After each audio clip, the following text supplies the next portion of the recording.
রাহি আর Rahul ready হয়ে জগন্নাথ দেবের স্নানযাত্রার পুজোতে আসলে পুরোহিত মশাই রাহিকে আরতি করতে বললে রাহি আরতি করার সময় পড়ে যেতে গেলে রাহুল ধরে নেয়। তারপর তারা দুজনে মিলে আরতি করতে থাকে। এরপর ঠাকুরমশাই রাহি আর রাহুলকে জগন্নাথ দেবের স্নান করাতে বললে তারা জগন্নাথ দেবকে স্নান করায়।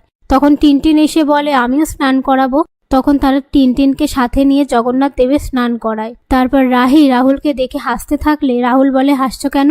রাহি বলে তুমি তো কোনো কাজ করছো না, তাহলে নাকে চন্দন এলো কি করে? এই বলে রাহুলের নাক থেকে চন্দন মুছিয়ে দেয়। দিয়ে পুজো সম্পন্ন হয়ে গেলে ঠাকুরমশাই চলে যাওয়ার পর রাহুল কনককে বলে রাহি পেরেছে তো এবারের যোগ্য বউ নিজেকে প্রমাণ করতে। কথা শুনে রাহি আপন মনে বলে রাহুল মনে মনে চাইছিল যে আমি নিজেকে যোগ্য বউ প্রমাণ করি। ও কি চায়, আমার সাথে থাকতে নাকি মুক্তি? তখন কনক রাহুলকে বলে এবারের বউ হিসেবে এতদিন আমি সব কাজ করে এসেছি, এবারে ওকেই করতে হবে। এরপর পিসি ঠাম্মি রাহিকে গয়না দিতে গেলে রাহি বলে আমি গয়না পরি নাকি, আমি গয়না নিয়ে কি করব, তুমি এটা নিজের কাছে রেখে দাও। পিসি ঠাম্মি বলে গয়না হলো স্ত্রীধন, মেয়েদের অহংকার।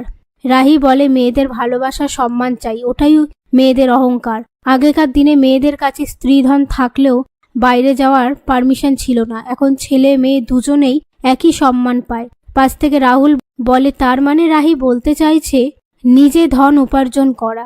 এই নিয়ে তারা কথা বলতে থাকে। সেই মুহূর্তে হ্যারি রাহুলদের বাড়িতে আসলে হ্যারিকে দেখে অনি অবাক হয়ে যায়। তারপর রাহুল, মিমো ও লক্স মিলে হ্যারির কাছে গিয়ে রাহুল বলে তুমি এখানে?